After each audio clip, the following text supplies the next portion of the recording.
Namasukan ako bilang katulong. Ano? Kailangan malaman nila yung totoo. Teka. Diyos lang ang nakakaalam kung kailan. Hanggang kailan mo ba tutulungan yung mga kapatid mong parasite? Ayoko na ng ganitong arrangement. It's me or your family. You're not going to leave me, so I'll be the one to leave you. Gordon! Gordon! May sabihin ako sa'yo kung hindi mo kayang panagutan tong kapatid ko, mas mabuti pa siguro umalis ka na. Nagiging pabigat ka nandito. Your performance has deteriorated since you got pregnant. I suggest that you take an early maternity leave. Your other choice is to resign.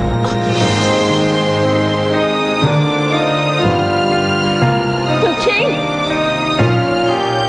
Kunching! Tulong!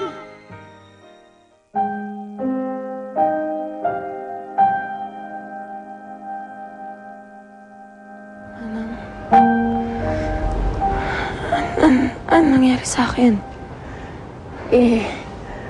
Bigla ka na lang hinimatay.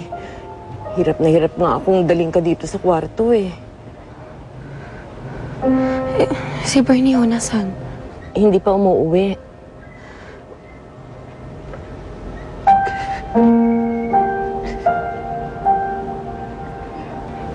Irene, sige anak. Iiyak mo yan. Sige anak, iiyak mo.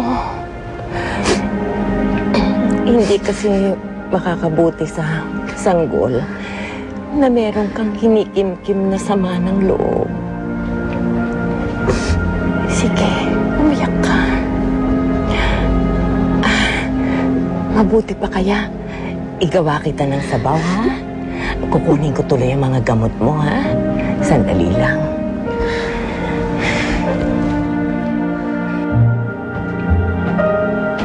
Manang, May kailangan ka pa? salamat po. Sorry po sa lahat.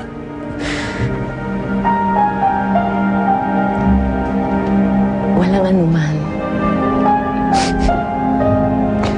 Sandali lang, ha?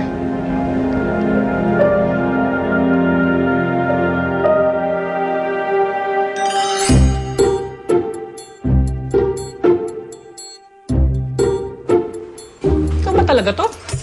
Yes, sir! Tingnan nyo nga, oh. Ngiting-ngiti pa lang pang toothpaste commercial na. At tingnan nyo, katawan na katawan pa lang pang soft drinks commercial na. And look at the legs, sir. Parang pang shampoo commercial. Shampoo? Yes, sir! Walang dandruff. Tingnan mo, sir. Hawakan mo, sir. Hawakan mo. Huwag na. Ilan taong ka na ba talaga?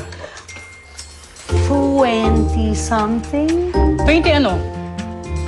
27? Anong taong ka pinanganak? Uy, sir. Tricky question yan, ha? Sandali. Alam ko yan.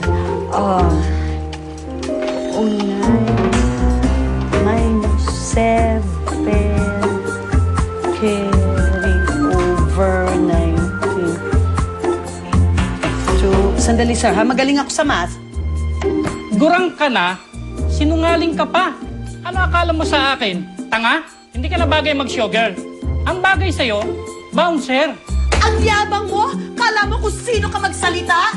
Kung hindi ka pa negro na mukhang kambing na buntis. And you know what? Frankly speaking, I don't give a damn it! Mukhang nakakaiyak yung pinapanood mo. Mas nakakaiyak yung nangyayari sa atin. Babe, gumagawa ko ng magandang paraan. Ninya, konting hintay na lang, anak. Para sa atin. Dadating na ang araw. Para sa magiging baby natin. Paraan? Para magkahiwalay tayo? Hindi ka nga man lang tumawag kagabi para magsabing di ka makakauwi eh. Yun siguro yung sinasabi mong magandang paraan. Hindi ko alam. Alangan yung oras na. Nagkainuman lang kami ng best friend ko, si Mark. Yung bang tatandaan?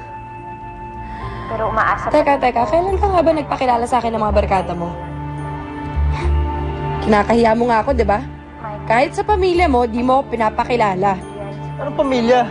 Wala na nga akong pamilya eh. Si Happy na lang ang pamilya ko. Pati yun, cargo ko pa. Kaya umaasa Ganon. ako na isang araw. So, ganun na tingin mo sa akin? Pabigat lang ako sa'yo. Kasama si Nina. Paano kaya kung ikaw sabi ako pabigat? Na ikaw ang pabigat sa akin. Ba't tayo nakatira ngayon? Di ba dito, sa bahay namin?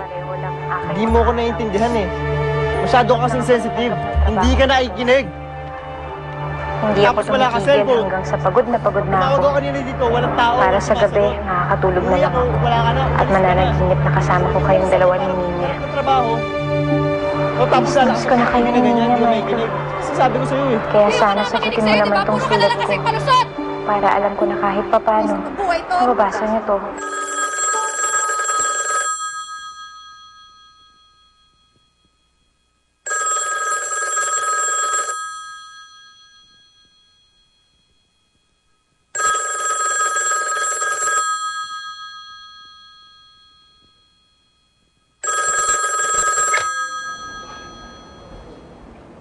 Hello?